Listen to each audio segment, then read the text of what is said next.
ইজারাদাররা পশুর হাটের বর্জ্য নির্ধারিত সময়ে অপসারণ করেনি বলে অভিযোগ করে ঢাকা দক্ষিণ সিটি কর্পোরেশনের প্রশাসক আব্দুস সালাম জানিয়েছেন, যারা জনভোগান্তি সৃষ্টি করেছে তাদের বিরুদ্ধে ব্যবস্থা নেওয়া হবে। ঈদুল আজহার কোরবানি পশু ও হাটের বর্জ্য অপসারণ সংক্রান্ত বিষয় ব্রিফিংয়ে তিনি এসব কথা বলেন।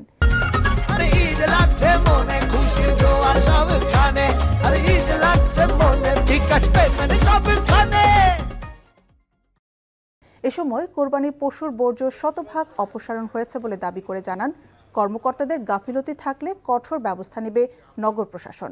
শনিবার পর্যন্ত মাতওয়াইল ল্যান্ডফিলে ৩৬,০৮৬ টন কোরবানির পশুর বর্জ্য অপসারণ করা হয়েছে বলেও জানান প্রশাসক। ডেঙ্গু, চিকুনগুনিয়া ও জলাবদ্ধতা সহ শহরের যে কোনো চ্যালেঞ্জ আগাম মোকাবেলা পরিকল্পনা নেওয়া হয়েছে। এ বিষয়ে নগরবাসীর সহায়তা কামনা করেন আব্দুস সালাম। প্রত্যেকটা কিছু একটা নিয়ম মাফিক করতে হবে। এটা আমাদের হাট ব্যবস্থাপনা কমিটি আছে, সেই কমিটি বসে আজকে মূল সিদ্ধান্তটা কি হবে এটা আমি বলে দিছি। তাদেরকে পেনাল্টি করা হবে, জামানত বাজেয়াপ্ত হবে, এটা তো হবেই। এর বেশি কিছু হবে কিনা সেটা হাট কমিটি বসে ফাইনাল করবে। ঈদ লাগছে মনে খুশির জোয়ার সবখানে, ঈদ লাগছে মনে ঠিক আসবে সবখানে।